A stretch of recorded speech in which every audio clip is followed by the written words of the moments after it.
Hi everybody, I'm gonna give everyone hopefully a couple minutes to join us. I know this is a bit of a impromptu live, but I had a couple minutes to come on and give a Walt update.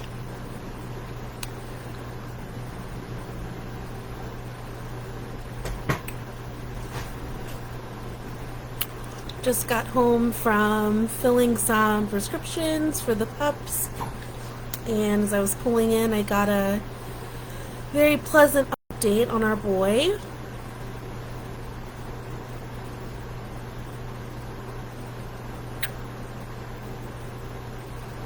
I'm not sure if anyone is watching this. I'm on the computer. So if you are watching, if you can leave a comment to let me know you're here. It's not showing me like a number in the corner. And I don't want to record this all by myself or be talking to myself live. So let's see. Oh, 3. Okay, we have 3 people. I didn't want to just be talking out into the nothingness. Oh, 4. We're bumping. Okay, so I'll start talking since we have 4 people watching. That's a plus. So I didn't have much of an update on Walt yesterday. We got to see him. He was resting very comfortably. I guess I'll rewind a little bit to talk about what happened last week. That was on Friday. That was the scary day. So when Walt had his surgery, they weighed him before they went into the operating room, and he actually weighed 870 pounds, and that is massive for a farm pig. I know King Carl at Arthur's Acres was over 900, but 870 is still very, very large for a pig. And unfortunately, his procedure to remove what we thought were masses was like 5 to 6 hours. And moving Walt is a big ordeal. So for them to do surgery, I'm gonna, I guess, just try to explain a little bit the process of them getting him to the operating room so you guys can understand. And I'm not trying to dumb it down, but I was able to witness some of his care firsthand with the team on Friday, and I was really blown away. And it's really quite a remarkable thing that they're able to do just with so many people, but also just shows how much work and energy and manpower it requires to assist Walt in his medical care. So the day before he went into surgery, Walt was sedated in his stall. And when I say sedated, they bring like a whole anesthesiology team into his stall. So it's not just one doctor giving an injection and doing tests. I mean, there is students observing, there's technicians, there's multiple doctors, and they did the ultrasound in his stall, and they were able to identify that the 3 large masses that we had been seeing were actually abscesses that were all interconnected by these tracks that were running between them. This was really hard for us to hear because we've been dealing with this issue with Walt since February, and he's been observed by 3 other doctors a total of 4 different times, and he's had cytology tests run, and they all told me they were not abscesses. And before anyone gets upset, it wasn't bad medicine or, you know, the doctors not being capable and Walt's care being compromised. This was a really complicated situation, and the surgery that took place later really explains all of that. But so the day before his surgery, they were able to identify that these weren't tumors, which was great. This wasn't a hernia. That was great. but these were massive, large, grapefruit-sized abscesses that were all connected. And they had started in his scrotum, and then because pigs are a little different than most other species, that their scrotum or their testicles sit higher than their abdominal cavity. In other species, the testicles are at the lowest part of an animal's body, but pigs are much higher. So he had already been castrated, but his scrotum and former testicle anatomy was still, above his abdominal cavity. The abscess infection was brewing in his scrotum, kind of trapped under a bunch of scar tissue, which is what the other doctors had been feeling was legitimate scar tissue. And then his scrotum became so full with these large abscesses that they moved towards the path of least resistance and fell downward into his abdominal cavity. So when they told me he needed surgery to have some abscesses removed, I was much more relieved. I thought this was going to be a far less invasive surgery for him. But the only abscesses that I am familiar with are, small, maybe coin-sized or smaller, that we see, from time to time in different species here. And Walt's surgery was anything but straightforward and simple, like draining an abscess. So the next day they had to prepare Walt for surgery. He's in a separate building than their operating room. And how do you move an 870-pound pig that is not very food motivated because he's a little depressed at the hospital? He's painful because he doesn't feel well. They went ahead and sedated him in his stall, and then they have a special net like they would use for horses to go to surgery, and they roll him. And I say it like it's a simple thing, but on Friday when I witnessed his care, it was 11 people that had to help move him. So imagine 11 grown men and women having to manipulate him onto a sling that is then lifted by a forklift and driven around the building while he's anesthetized. And this is all serious because, sedating pigs is very dangerous. They don't react well to sedation. They wanted to be able to monitor all of his vitals. They take their work so incredibly serious up there. It has meant so much to us to see how well they have cared for Walt and treated him with such respect and dignity, and not just a pig that nobody wants to take care of. So the whole team moves across the hospital property and gets into the surgical suite, and there they have the anesthesiologist to place in a breathing tube. They intubate him, which is a remarkable task in itself. Walt is huge. I wish videos and photos could convey that to you, but it is no small task to get an intubation tube into him to secure that airway. And that was one of the big obstacles for surgery that they were saying, that could be a challenge. If they can't get an airway, then what were they going to do? So that was off to a great start, that they were able to move him. Now, I did get a picture from the surgical suite. I'm not going to share it because I think some people might get upset. It's not graphic or gory, but because Walt is so big, they have to use things like ropes to secure limbs because they have to have him positioned a certain way for surgery. And just the photo in itself, my jaw just dropped. It was really interesting to see. But they had a whole surgical team in there. He maintained his airway the whole time. His vitals were great. He did not show any signs of stress under anesthesia. It took forever. This was on Halloween. I did not get an update till almost 9 o'clock at night, and they had started at 2 p.m. So it was a 7-hour event for him to be sedated under general anesthesia, the surgery. And when the surgeon called me, they had removed 5, not just 3, but 5 grapefruit-sized abscesses that started in his scrotum, moved down to his abdominal cavity.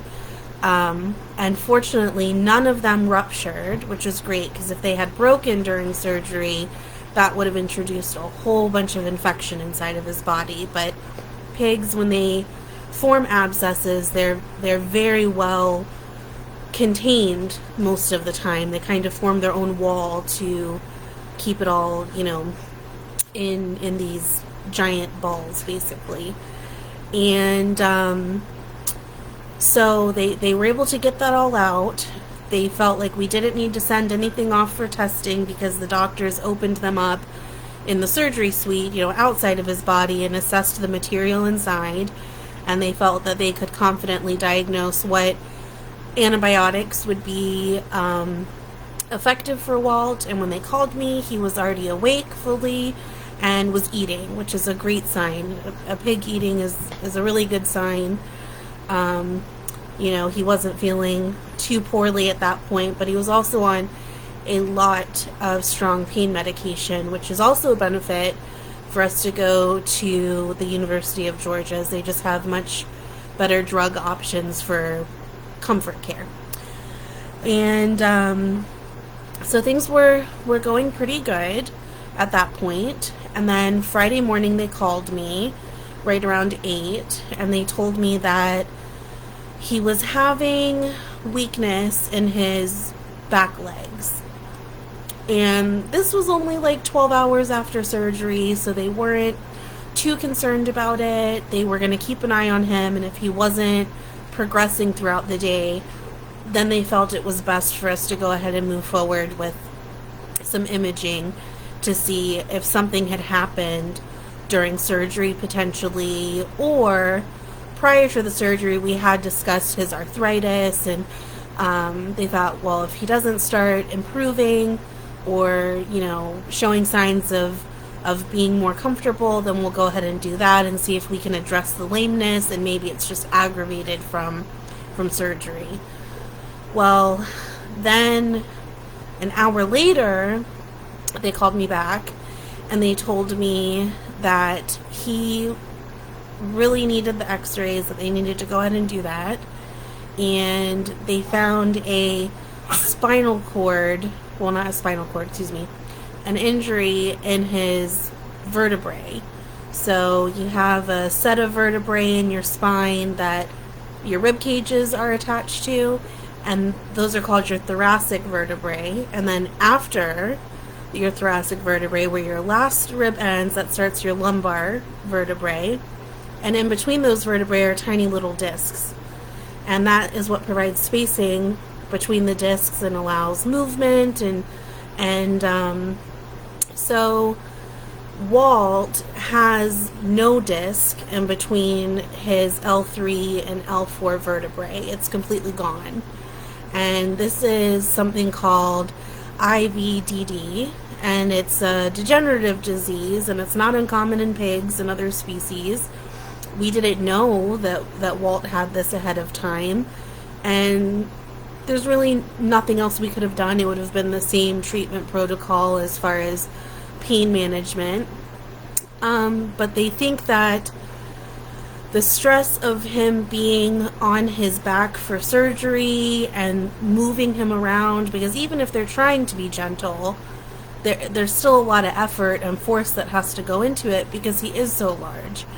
And just the stress of his own weight, the 870 pounds, on his spine for an extended period of time has made the nerves in his spinal cord extremely angry. And so when he was on his back and they showed me the x-rays, I was able to see them. I was able to see healthy vertebrae and disc spacing, and it's truly like vertebrae on vertebrae. There's nothing in between. I guess you could compare it to an Oreo, the disc is the cream in between the two Oreo cookies. I feel like Walt would appreciate this comparison. But in Walt's spine, there is no cream between his L3 and L4 Oreo. So the scary part of this was, after they had this information, they called me after lunchtime and they told me that Walt had gone into respiratory distress. He was unable to get up on his own completely. They had actually moved him while he was sedated for the x-ray. I forgot this part. They had moved him over to a different stall, because when you talk about having to get Walt up, mind you, Dan did this for months on end by himself out of sheer love and determination and really pushing himself physically. It is really difficult. Pigs, there's not much to hold on to. Stubbornness and will and being in pain and all of those things, they're just not very easy patients. So they had a team get him up, but they, of course, after seeing the x-rays, didn't want to cause any more damage or pain to him by trying to physically pick him up themselves. So while he was sedated for the x-ray, they moved him to a different stall that had an actual hoist system, which is something up in the ceiling that they can attach a sling to, like they would use to keep a horse up from laying down. And it was their hope with the sling and that machine that it would be much gentler for getting him up, and it would also allow them to get him up more frequently. And so he had moved, and then after they had moved him, when that sedation had worn off, that's when they called me around lunchtime, and that's when I made my post that I was heading to go see him. They said he was in respiratory distress and he had lost all function in his back legs, and they were really quite concerned if the stress from surgery and even possibly moving him had maybe even caused some sort of catastrophic injury to his spine, and that this was really all quite serious. And he was really stressed, and they were proposing moving him over to the ICU and placing a central line, which I'm sure you guys have heard, of people getting central lines and things like that, and I was just thinking it was a more heavy-duty IV, which in a sense it is, but for Walt to get a central line, that was going to require a 10-inch deep incision, or a 10-inch incision in his neck, and they go all the way down to the jugular, and they said that was at least 11 centimeters deep into his neck, based on ultrasound. And he would have to go back under general anesthesia, which would be another move into the surgical suite, place the central line, but then the kicker was they would have to keep Walt under general anesthesia in the ICU, basically in a medically induced coma, for him to be able to keep that central line, because if he was awake and he was trying to rid himself of it, or thrashing or moving around, he could injure himself and potentially bleed out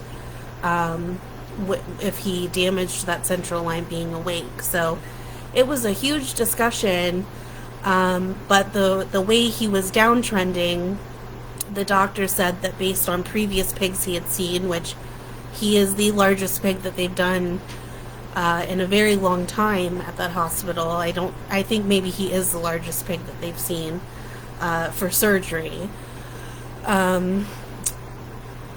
They just said it was very, very serious, and that if we wanted to give him the best chance of recovering, that ICU and the central line was going to be his best chance to stay ahead of things, because if he started spiraling even more, it was going to be even more difficult to try to get him back into a better place. And we have seen that, unfortunately, in other pigs that we've had hospitalized, where excuse me, Minnie got scratched by a cat, I'm sorry. So, she startled me.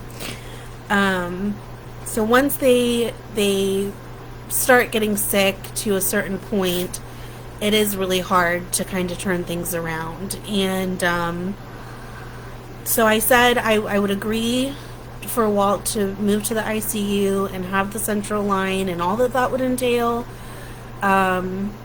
But I asked if I could come and see him before that happened, because they said that his heart could stop during the procedure.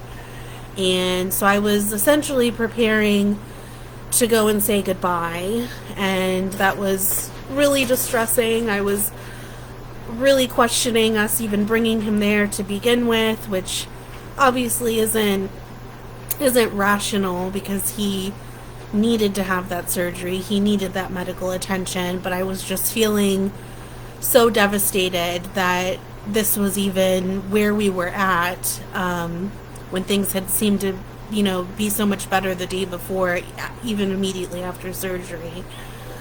So I got there, and by the time they brought me into his stall, his breathing was still bad, but it was improved from when they had called me. And I had brought his wedge cushions from home, and we were talking, and he was kind of just sitting like a dog, which is normal for Walt. He does sit like a dog a lot, but his legs were kind of splayed out on either side, kind of like a V, and he just could not move them. And that was really difficult to see, but I was also just trying to think about things that I've learned through other sanctuaries, having big pigs at the hospital. And compartment syndrome is something that big pigs are at risk for, that they were definitely on top of that at UGA. It's basically like if you think about pins and needles, or if your legs fall asleep, if you're maybe sitting on the ground, on your knees or something, or sitting cross-legged, the sheer weight of a big animal like Walt can cause compartment syndrome, where the circulation gets cut off to limbs, and it causes the blood to clot, and it's very, very painful, and it causes muscle wasting, and it shuts down the kidneys, and it's a huge, really scary thing. And that's immediately where my mind went, is that he's so big, it's so difficult for them to get him up. They don't want to get him up too much, because they're trying not to cause him pain and endanger his spine. But oh my God, he can't just be sitting like this or laying like this. He needs to move. And I asked the doctors, can we try to get him up? Can I try to help you get him up? And I said, I'll show you how we use the wedges at home. It's been a very long time since he's had to use those, but maybe it will, jog his memory on like what you're asking him to do, because I'm sure he's very disoriented from the medications. He's on morphine to manage his pain, because his incisions, he has 3 large incisions, and they're 9 inches long, and they're not stitched shut like your typical surgical incisions would be. There's so much drainage from surgery that these huge incisions are packed with like 15 to 20 yards of packing or bandaging, like gauze. And I'm sure he's very uncomfortable. So they agreed to, let me show them. And I got Walt up with the help of the doctor. We got him up. We got him standing. I was sobbing, crying. I was screaming, good job. I mean, I probably looked crazy. But I was so excited that he was up.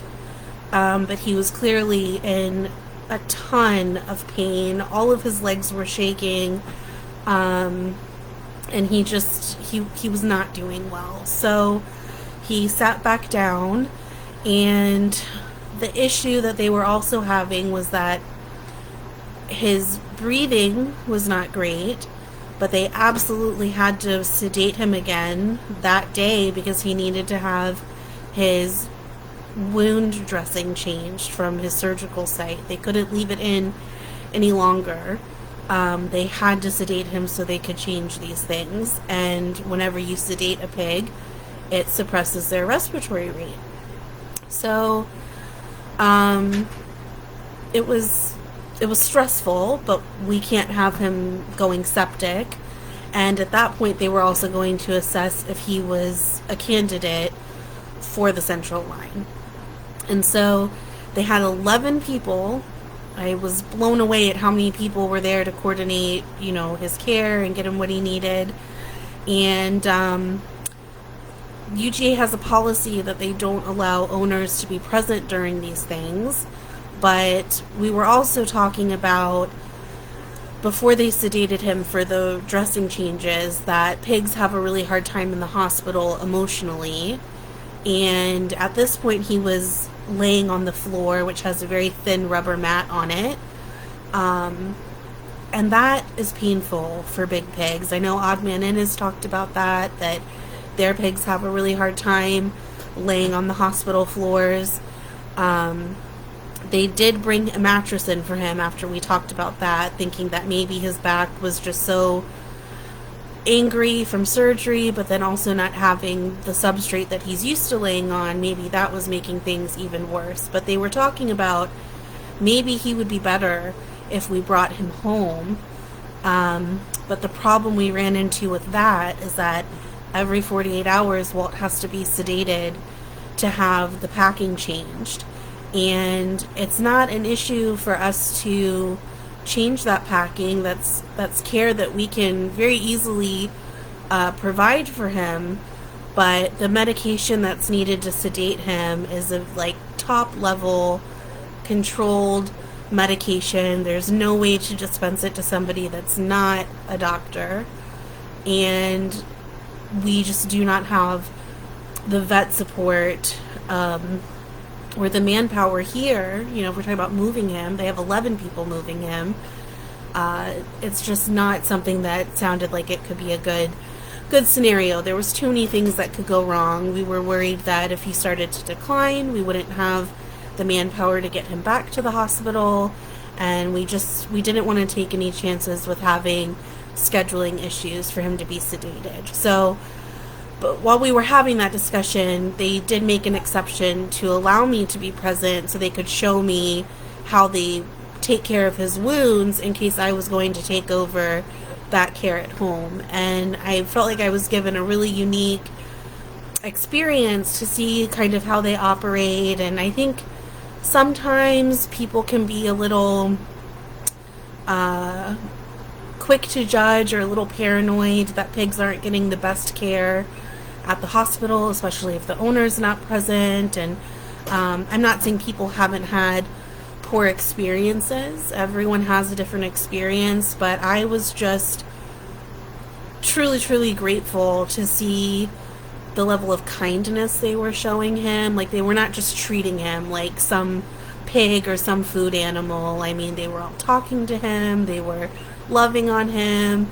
Everybody has told me how much they love feeding him apples. I mean, you could just see the amount of effort everybody was pouring in to make sure his packing was changed. They were working to get a new IV in his ear, and there was 3 different doctors assessing if he could get a central line.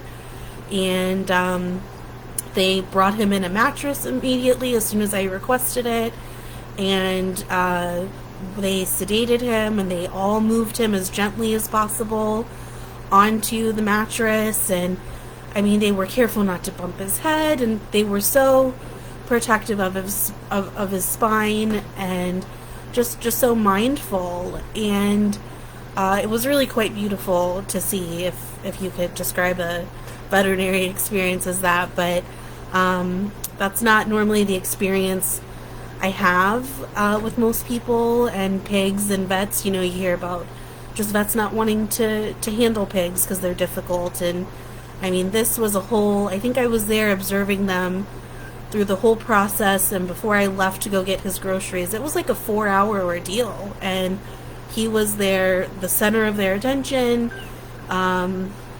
it was all about Walt. There was no rush. There was just making sure he could get the best care. So during that time, his incisions looked great, his breathing was good, and they did an ultrasound to see if they could get the central line, and there was no way. They said that they could barely visualize it, and they just felt that it would be better to place a catheter in his nose.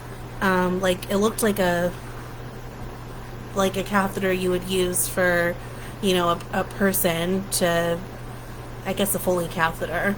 And they passed it through his nostril, and he was asleep for all of this, but they did have to attach it with some little tiny medical staples. But that was going to help with his breathing, that they could run oxygen to him 24/7, which is what they would have been doing in the ICU. And they were able to get a very tiny ear vein for a catheter. So with that, they were able to give him some IV steroids, which they don't like to give steroids to pigs, especially not long term, but they thought it was his best shot at maybe getting some relief if his nerves were truly, inflamed and irritated from, the pressure of surgery. So they gave him some IV steroids. They asked me if I could go and get him some groceries. We had brought pig food for him, and we had brought apples, and Miss Deanna had left apples and a pumpkin for him, and he did eat those, but he was out of the apples, and they had started a pain medication the day before, and they hid it in his apples, and then they tried hiding it in something else, I think Oreos maybe, and he was refusing food from them because he realized they were trying to hide medicine in it. So he's not only huge, he's also very, very smart. So they asked if there was anything I could go by that maybe they could try hiding his medication in, and anything that we could encourage him to eat, because he really needed to keep his calories going so he could heal. So I went to Kroger, and I spent $105 on fruit and bread and peanut butter and hummus and pita bread, because I thought, well, maybe we can make little pita sandwiches with hummus and they can hide the pills in that. And I've heard tofu is really great because it's high in protein, low in fat, and gentle on their stomach. So I bought a bunch of tofu. I got some applesauce pouches and strawberry coconut yogurt, I think is what was on sale. And then I pulled out the big guns, which was the oatmeal cream pies, and I thought, well, surely he will eat this because he used to eat a box at a time when he first got here. That will be really good for him. So I came back with an arsenal, and I thought they were going to think I was crazy, but they actually cleared out a shelf for him in the office, and they put a cute little sign. I'll post a picture in the comments, but it said snacks for Walt, and then he also had a whole shelf reserved in the fridge. And I thought, okay, hopefully he will eat something like that for them. And now this might be manipulation, but he is definitely eating well. And after 24 hours of receiving the first steroid injection, there was much improvement. We did have a long discussion that night about the risks of moving him and the risks of compartment syndrome, and they did have to, even though he wasn't in the ICU building, they had to escalate his level of hospitalization because they were literally taking the time to get him up every 2 hours, just a little bit at a time, but not the first night. On Friday night, he slept the entire night. The medicine got to do its job. He was on the mattress. I think that made a really, really big difference for him, to have the soft padding to lay on and to just have that medication in his system and to finally get to rest, because there had been a lot of movement and jostling and excitement for him over 48 hours. And so on Saturday, that's when they were getting him up every 2 hours, and I think they thought I wasn't trusting them that they were doing that. I told them I was not trying to overstep by any means. I was just sharing other information that had been shared with me from, other reputable pig caregivers who've had experiences similar to this, and they appreciated it. But every 2 hours they were sending me a text update of him standing or him being fed something, or it was like their little accountability log that they were going to show me and kind of reassure me that they were getting him up. And I really appreciated it, because it was like every update got a little bit better. And they said their plan was to not sedate him through the weekend. They were going to try to wean off of the morphine a little bit, but we were also talking about, is there anything that could be done to help Walt with the collapsed disc? Surgery is not an option because of just how much muscle density there is and how much weight. I mean, he's really, really big, and we knew that, and we know that it's not good for pigs to be heavy, and he's not really overweight, but it's still just a lot of work on his spine and his joints. So I was able to kind of put heads together with a couple other vets that are friends with us and big fans of Walt, and we were able to coordinate the neurologist with the help of UGA. They were already working on that part, but they brought in physical therapy, and they were coordinating acupuncture for him. And so they said they were going to give him the whole weekend to rest. They were going to work on, just keeping him getting up, and every time he was getting up, they said it was better and better. And he was eating well. We got to see him yesterday. He was snoozing away, doing good. He didn't get up for us, and they had just gotten him up right before we got there. So that made me, feel really good to see him resting comfortably, and it's very familiar to how he is here at home. And so they said today was going to be a big day for him. They were going to have to sedate him again to change his packing and his incisions. But last night they called and asked if I would agree to them doing an epidural injection, which they have done in smaller potbelly pigs there, which is like a joint injection with a really long epidural needle, and they put kind of I guess you call it a steroid solution in between the joints, and it's supposed to just be like a long-acting pain relief. They do it in humans, they do it in dogs, I think they do it in cats. I'm not 1000% sure, but they were very comfortable with the procedure. But they said, again, it's never been done on a pig this big here and in the spine, so they could not give really any statistics or comparisons. But they were fairly confident that that was going to be the best treatment plan to help him with his spine. There was some scary complication risks, but they said if you were going off of human and dog statistics, they were very, very low.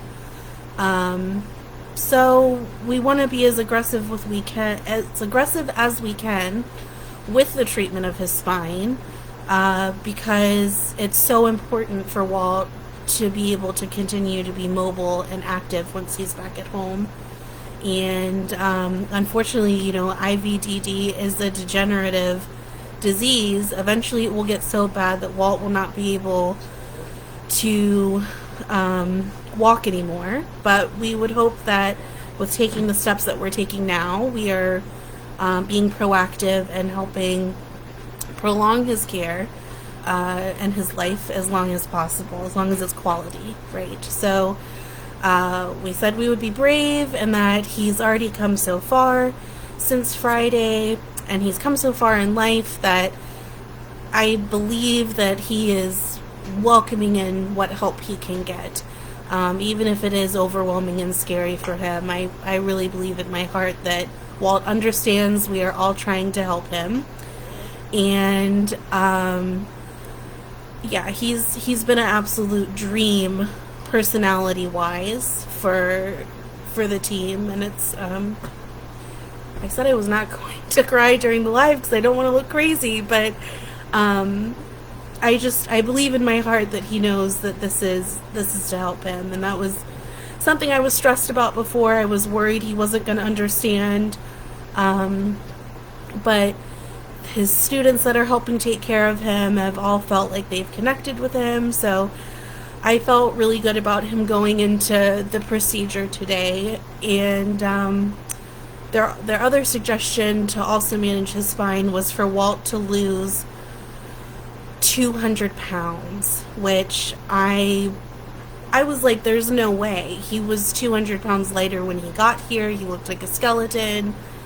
No, thank you. I'm not interested in that. I don't want to starve him. But from a medical perspective, they were saying that was just the most aggressive way to support him and try to help his spine. So we have a new goal. We met in the middle. We're going to try to help Walt lose 100 pounds once he gets home. But I said I wouldn't starve him, and I don't want him to be miserable. So that's a whole other thing for when he's home. We're not even there yet. So so today he had the epidural procedure, and what Dan and I really appreciate, and I didn't get to say this part before, normally they would have to move him again into a surgery suite, and they use imaging like ultrasounds and x-rays to place the epidural and to do the epidural injection. But they really recognize how hard that is on Walt in his body with his spine.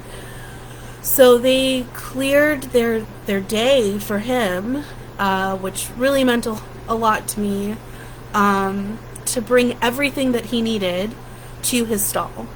They didn't have to move him. They brought everything to him. They brought all the people to him, and he had quite the busy day. So he got his epidural injection. It went really well. They said, there was a potential risk he could have a lot of discomfort afterwards. Some people say that it's really painful for them for the first couple of days after. So there was also the risk of being back to square one, that he wasn't going to want to get up anymore and he would maybe backslide a bit. But I was envisioning this was going to be great for him, and really trying to keep a positive mental attitude that we have the resources to make this happen for him. Only good can come from it. So he sailed through the epidural injection. They said there was no problems visualizing anything. They were able to do it. We were trying to take advantage of the sedation, so they also did his packing changes. And because he is getting up more and he's starting to feel more like himself, I asked if they would go ahead and trim his tusks and trim his hooves. I offered to come and do that while he was sedated. They felt confident they could do that, and that was okay. I repeatedly said a million times, not a million, but I just reiterated what I wanted them to make sure they did, and I think they understood loud and clear what I was asking for his feet. And so he got his pedicure and he got his tusk trim, and then they went even further, and it was like the happiest surprise update. They got the acupuncturist in. He had electro acupuncture today, and he even had physical therapy come in and help work on his range of motion exercises. And then he woke up and he's already standing and he was eating, and the doctor was really happy with how quickly he came out of the procedure, and wasn't appearing to have any downtime from that. No backsliding so far. So that was really great. They did have to shave his back, which I wasn't thinking about, and I don't care if he has to have a haircut, but you can see his chunky little fat rolls along his back. So I was like, yeah, I guess he can slim down a little bit, but it just looked very silly. I'll post a picture for you guys of his shaved little lower back. But I'm going to go and see him tomorrow. They said he's in need of more groceries. So we're not going to bring any more desserts, which he doesn't get desserts here normally. He just gets his Fig Newtons for his pills here, and the occasional peanut butter and jelly. But we're taking away the oatmeal cream pies, and the requests that they said from what they observed him liking the most, so what they think Walt would like us to bring are watermelons, apples, and tofu. So we're going to do that. And I'm gonna try to bring some lettuce and see if he'll start eating some romaine again. And so I'll visit with him, and then Thursday he'll have to be sedated again for his packing changes. And he's there for that part of it, but even after they're done packing his incisions, he has to stay there until we are set up to bring him home. And that was what I needed to talk to you guys about, is we have to retire Walt from his purple house. He cannot go back in there. He's too big for it. It served its function for him to lay in there, for him to be separated to eat in there. But when we're talking about the level of care that Walt needs right now in his recovery, and the potential additional help he's going to need in the future, and for the immediate time, the space he's going to need to be kept in until his incisions are fully healed, the purple house is just way too small. It's not big enough for him to have a potty space, and it's really not big enough for more than 2 people to be in there with him. And gosh forbid he goes down and needs help getting up again. It's just too small of a space for that to safely happen. So we were talking over the weekend, trying to figure out what can we do to bring him home sooner so that he's not just staying at the hospital simply to be kept out of the mud. Because I'm telling you, if we were to let him off the trailer to go to his purple house, he would make a beeline right for his mud hole. He would be like, see you later, you're not keeping me inside, I'm living in my mud hole forever. I know he's been missing his mud hole, but that is the absolute worst thing for him, because if he gets any bacteria introduced into those incisions, he's going to be right back to square one, and we don't want that. So we were talking about moving Walt out to Webster's barn and putting a fence around Webster's barn so that Walt has his own private yard. But Webster's barn is much larger. It has a space he can use for the bathroom. It has the outdoor porch space if he can't make it off, or if he has an accident in there. He's not going to be right on top of his own excrement. And we'd have to build a new ramp out there, and the fence would have to be big pig proof, so we would need wood posts and cattle panels and new gates, and it's a lot to prepare for him to be home. But it was not part of our plan to keep Webster's barn. We were going to be returning it at the end of this month once the big pig barn was completed. So that's a monthly payment we were hoping to alleviate, that now we're going to have to manage on top of the big pig barn payment. And Walt's medical care is worth every penny, but it has been so incredibly expensive. I did want to say that we are so proud that we could rely on all of you to help get him there. Like, you guys have been the reason we've been able to say, like, give Walt whatever he needs. Like, we are doing whatever he needs to get better. There's just do it.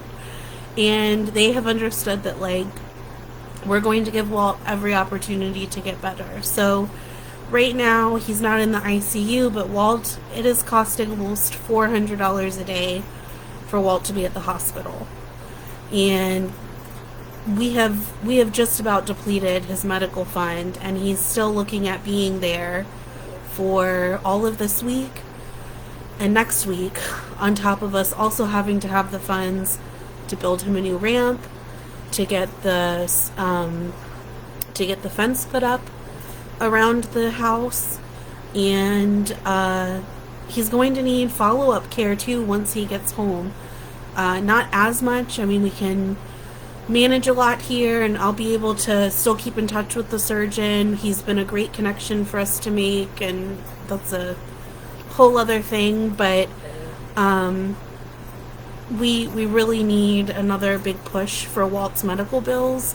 But we were really also hoping that because you guys are so amazing and are helping us accomplish these really important goals, that we can get the fence funded for Walt and have a new wallow dug for him in his new yard when he's ready to be set back outside. But the biggest needs were funds for his medical care. We're looking at, I think, hold on, I had the number written down on how much we're looking at.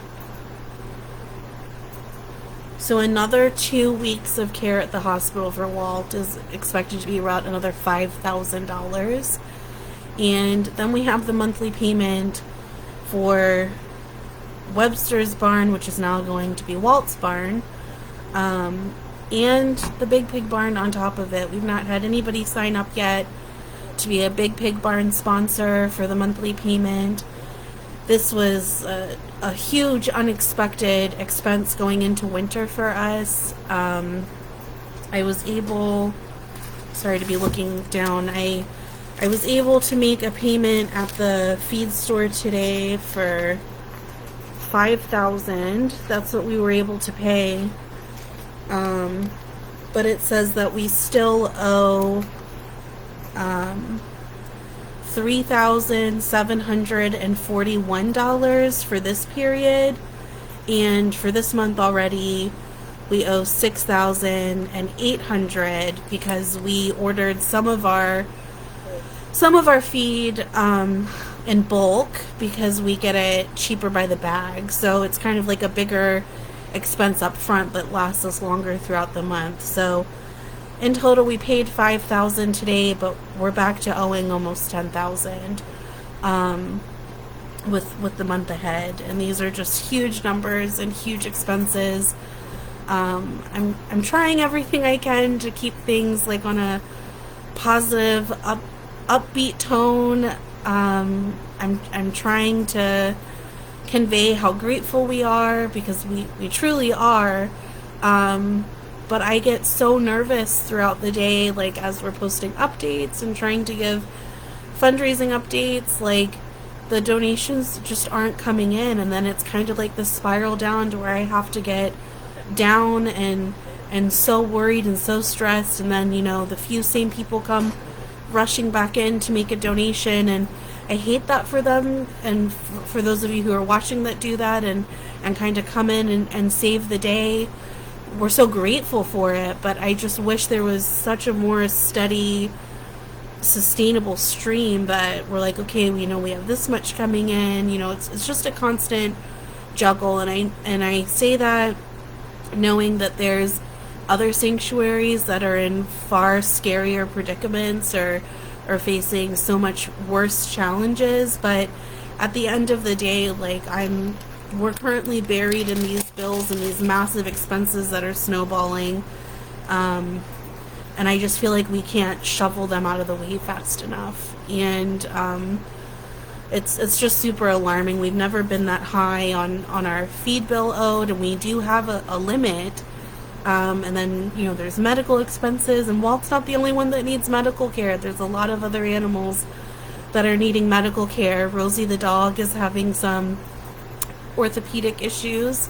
Rosie, I know most of you know who Rosie is, but Rosie is our dog we took in on Valentine's Day that had been starved, and she's gained all this weight back, and she's going through heartworm treatment, and her and Noodle the blind beagle are best friends, and they do all of this playing and romping around, and there's a good chance she needs like knee surgery now, or has done something to a ligament. She's not in too much pain. We're managing it, but it's been an ongoing thing. It's not resolved with crate rest and things like that. So she needs orthopedic workup, and that's a huge expense when we're still trying to pay off the feed bill and make sure we get the winter hay load covered. We were supposed to have the last of the winter hay delivered at the end of October.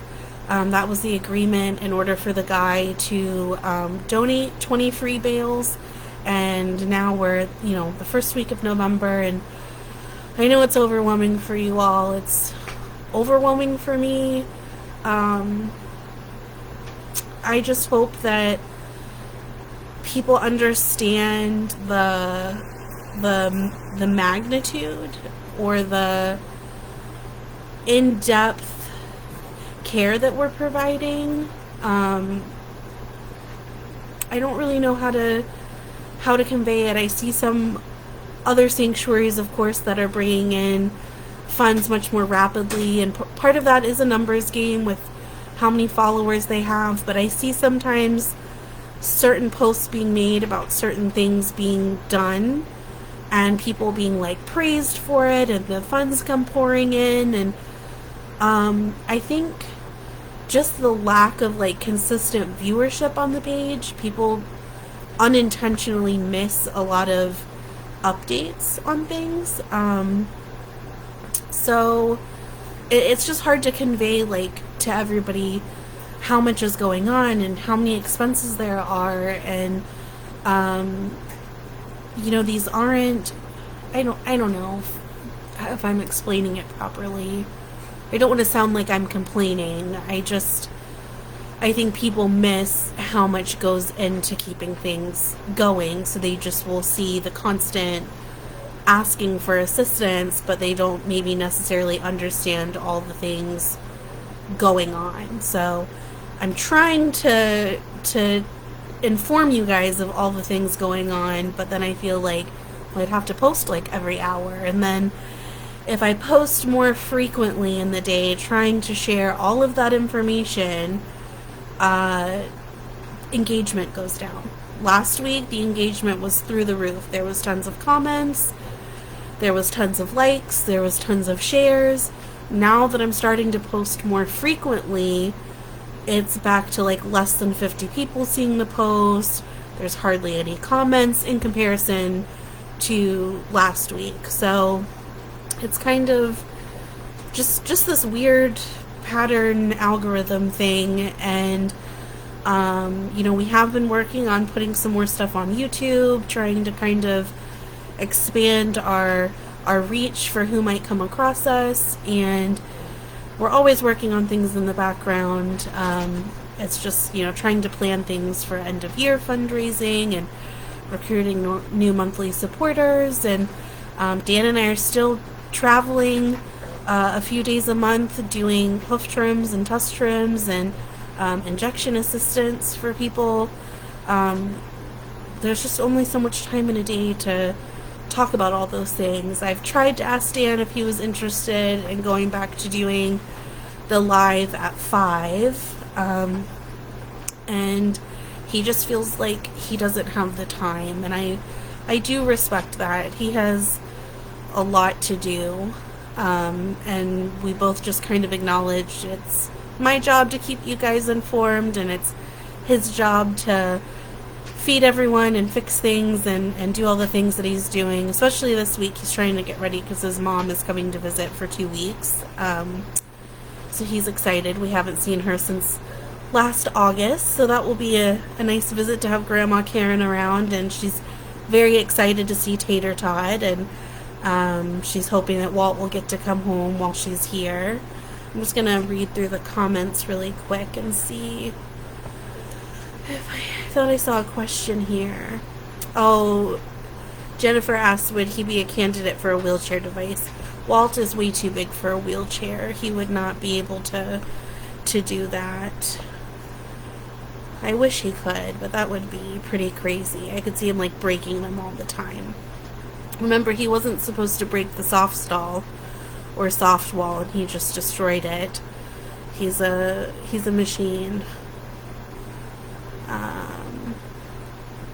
thank you for such nice comments.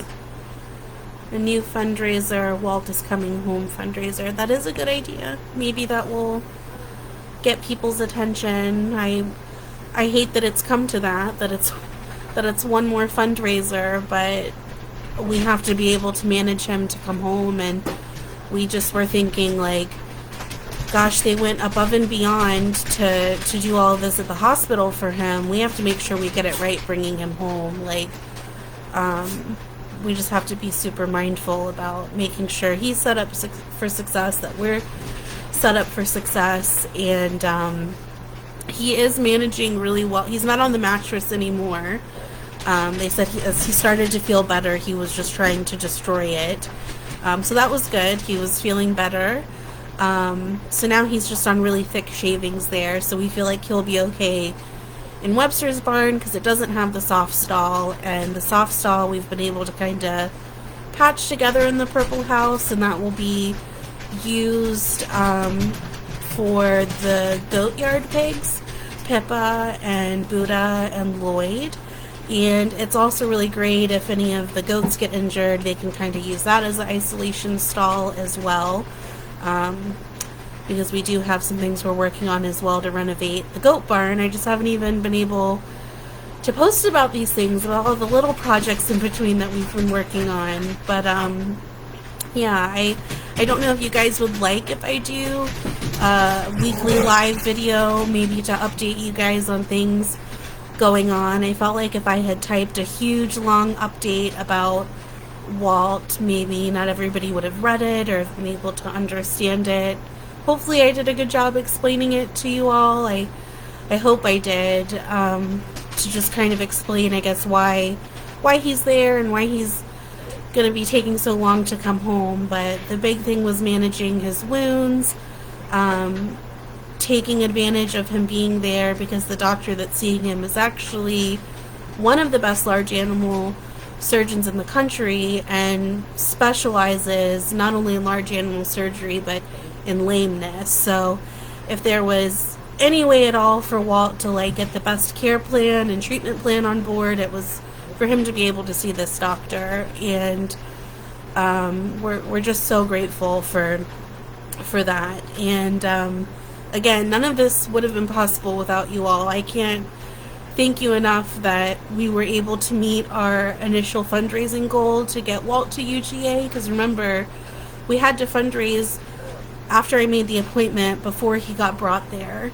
And even though this has been really stressful, dealing with, you know, just worrying that he wasn't even going to like come home, but at least having that cushion of knowing like his bill is covered to a certain point has been incredible. I don't know if I can take a deep breath quite yet. It's still super emotional because I know Mike and Barbara are working as hard as they can to help with sanctuary projects, and now on top of everything that Dan's also trying to do for sanctuary projects and winter prep, it was kind of like the worst timing for us to be building a new ramp, building a whole new fence, and we're gonna figure it out though. We are a small little team. It's a lot of a load, but I feel like we've managed it really well for the last 6 years, mostly because of you guys. But I just feel like it all ends up working out because for some reason this is what Dan and I are supposed to be doing, our family. It's just why we're here. And I got super emotional thinking about when we got asked to help with Walt, and that we were saying no, that we couldn't take Walt in, that we couldn't take another big pig in, and I was just going to try to do the next kindest thing possible, which was taking him to the vet to be euthanized because he had been down in a trailer for 3 days from a heat stroke, and that was no way for anyone to suffer. And there were some larger sanctuaries that, you know, we had kind of consulted on the situation, and they all agreed. Like, they say so easily, and I know that they feel bad. They're not saying it like in a mean way, but when you're not in that actual position, it's much easier to say, well, there's far things worse than euthanasia. Every life is precious. That's why Dan and I have outsiders. Even if you're unwanted or not special or not important or don't have a heartbreaking story, or you do have a heartbreaking story, or you can't make a lot of donations as an animal, that doesn't matter. We have them here because they exist. They crossed our path. There has to be some reason to it. And I remember so clearly driving Walt to the vet and him standing up in the trailer. I was terrified because I didn't know if the trailer was even locked. But to hear a vet that doesn't even really like pigs say that Walt deserved a chance, I just feel like it was fate. Walt is supposed to be here. Walt was supposed to come and live at Outsiders Farm and Sanctuary, and we have single-handedly been the people that have gotten him the care that he needs to be a very happy, healthy, well-loved pig. And even though he's very massive, all the doctors have said he is just so incredibly healthy, minus the spinal issue. So thank you to all of you that have helped us get him there. I mean, it means so much because he, we all joke that like when he got here, he must have thought he died and went to heaven. But I think like every day for Walt that good things happen to him. I think he's so appreciative of them. I think he's just so incredibly happy to be here, and that literally makes I'm not trying to sound corny, but it makes absolutely every struggle worth it to know that he gets to experience that. And yeah, so it really means a lot to Dan and I. I wish I could like convey it better to you all, but I know a lot of you say like Dan and I are doing the hard part, but you guys are making it possible.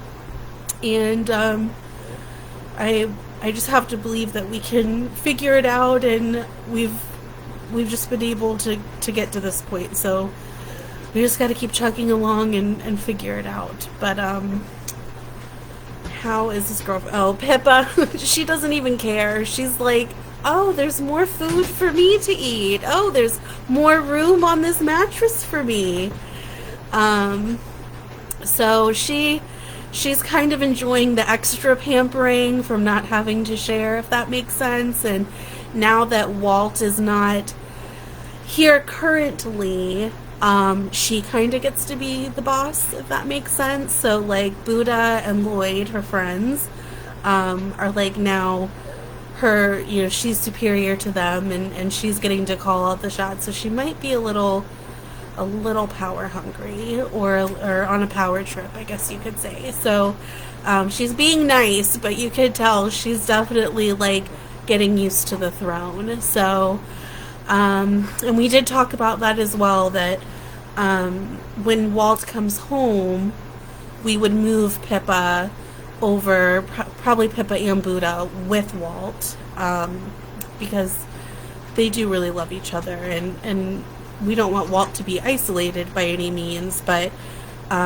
he has to be fully recovered. So yeah, so lots of changes happening, lots of things going on, and hopefully this all just made sense. And it was so good to talk with you all. I didn't mean to go on for so long, but I'll definitely make sure to get some pictures and videos tomorrow. When I go and see Mr. Walt, I'll probably go around lunchtime, and if you'd like to send him any donations for snacks or anything, that would be great. Like I said, on Friday I spent $105 on snacks for him, and it's Monday and he's out. So fortunately I have tons and tons of apples to bring from our big apple donation, but watermelon was the request, and that is hydrating, so I am going to bring that, and some lettuce and some cucumbers. And we have 3 packs of Fig Newtons left. I'll probably keep one here, take him the rest, and then use the Oreos for for the other pigs that are here, but yeah, I walked in with like 8 bags of groceries on Friday, and I was like, they're gonna think I'm crazy, this is way too much. And Walt was like, hold my beer. No, just kidding. But I'm glad he's eating all of it and feeling much better. So they said today, getting him up before the procedure, he was just needed much more verbal encouragement, which sounds like Walt. I say this in a very loving way. He is a little bit lazy. So I think them talking to him and feeding him the apples is, giving him that extra motivation to get up, which is great, because before getting him onto the trailer, food was not a motivation anymore. So things are looking good. They're moving in the right direction. It's just slow and steady, but he's in the absolute best place he could be. And yeah, I'm gonna jump off here. I have to cook dinner for everybody.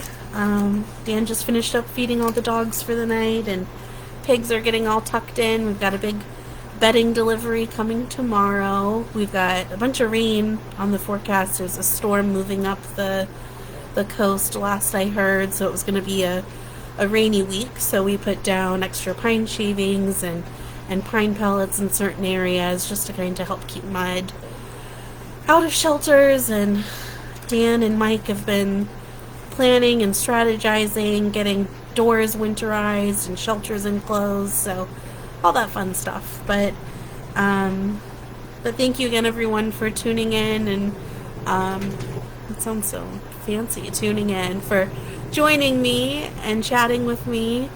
And if this works, I think maybe next Monday I'll do another live if you guys have any interest in that. And I will definitely have a Walt update for you tomorrow, but when I come off of this live, I'll post the picture of Walt with his back shaved, so you all can appreciate his adorable little back wrinkles. And I hope you all have a wonderful night, and I will talk to you later.